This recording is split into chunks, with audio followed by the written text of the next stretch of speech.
বিক্রি হয়েও যায়, আমি 9টার পরে সবাইকে টাইম দেবো।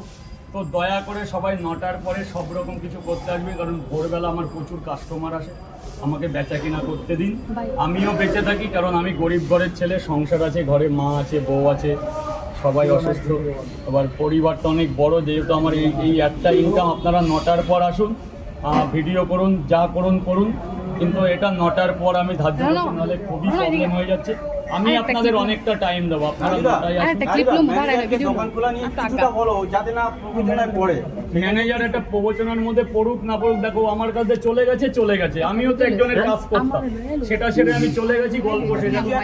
আমার আর কিছু বলার নেই, ও কি করবে না করবে ওর পার্সোনাল, ওটুকু বুঝার বুদ্ধি ওর আছে, ওর সেটা পার্সোনাল ব্যাপার। রাজুদা, তুমি শুনছি যে তুমি নতুনের কোনো দোকান খুলছো, আবার নতুন জায়গায় স্টোর খুলছো। আমি কোনো কন্টেন্ট ক্রিয়েটরের নামে বদনাম করব না, কে কি করলো সেটা তার পার্সোনাল ব্যাপার। তুমি কি আমাকে বুদ্ধিতে শেখাতে পারবে? তাহলে